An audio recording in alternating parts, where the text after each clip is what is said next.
morning, ladies and gentlemen. This morning we've come to a part of our lecture where it's incredibly exciting because we're going to have a look at movement this morning. Movement is life. Strength comes by exercise, and activity is the very condition of life. Stagnant pools breed disease and stagnant bodies breed disease.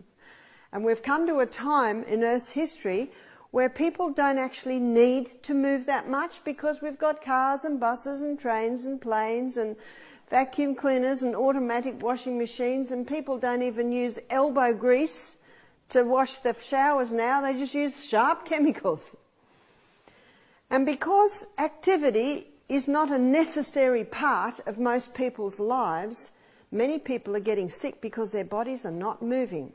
A couple of times this week I've referred to the blood as the river of life. It is the river of life because wherever the blood touches, it brings life.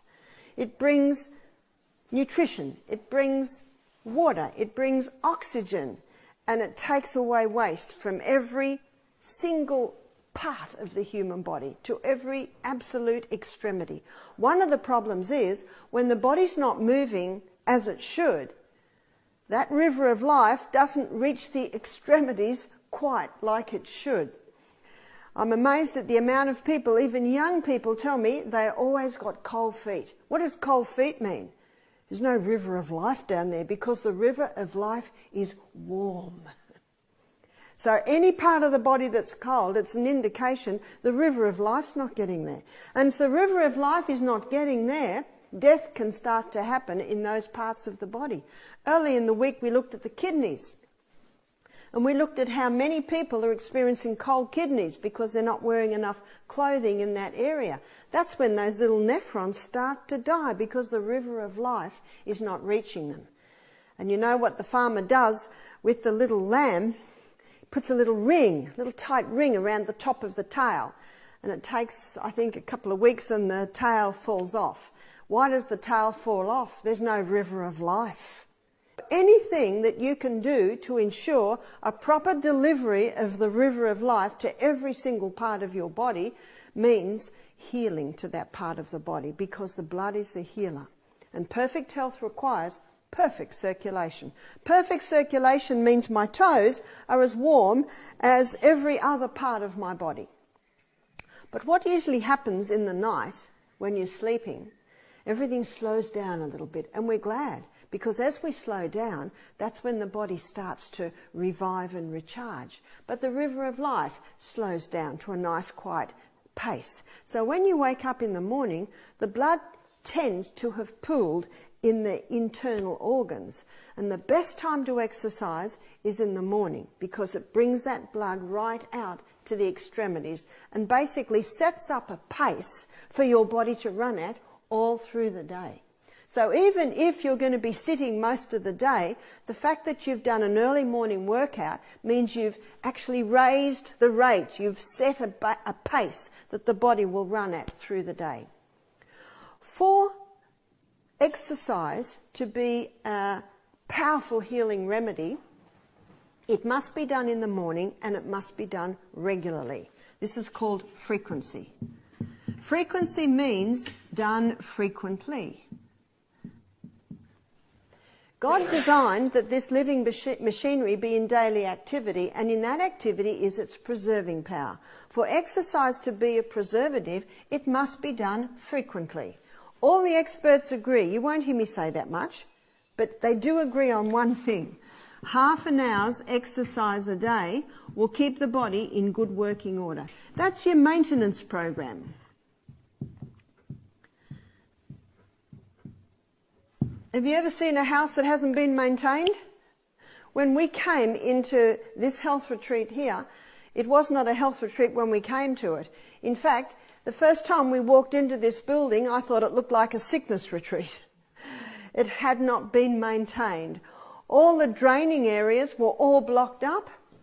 In fact, Michael chipped back the grass one day and he kept chipping and he kept chipping at the back, and he chipped back a full foot and he found a drain. And in the drain was an old boot and some old clothes. And because the drain hadn't been maintained, the water was all coming in. And there was a lot of mould in this place. When I came here, I thought, how could this ever be converted into a health retreat? It had had no maintenance program. Takes a lot of work to build a house, but not a lot to maintain it. Well, we came in and there'd been no maintenance. And it took 6 months of a lot of workers to get this once again up to operating standards. It hadn't been maintained. We're maintaining it now. I meet so many bodies that haven't been maintained. Haven't been maintained. And some people say, can you get me fixed in a week? I said, whew, the body's an amazing piece of machinery, but whoa, that's a tall order, a week. How long since you've exercised? Oh, 20 years. Do you know, with many human bodies, it takes 20 years of not treating it right before it breaks down quite badly. Well, I've got some good news. It's not going to take 20 years to get it better again. Did you catch that one? Won't take 20 years. Might take 2. Take a month for every year you've done it wrong. It's not year for year. That's the good news. We couldn't get this place ready in a week. It took 6 months of very hard work. And this is not a living machinery. Your body's a living machinery.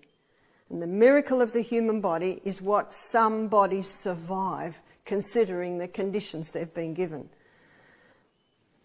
But because the blood is the healer, anything that stimulates the blood moving a little bit faster is square one, paramount.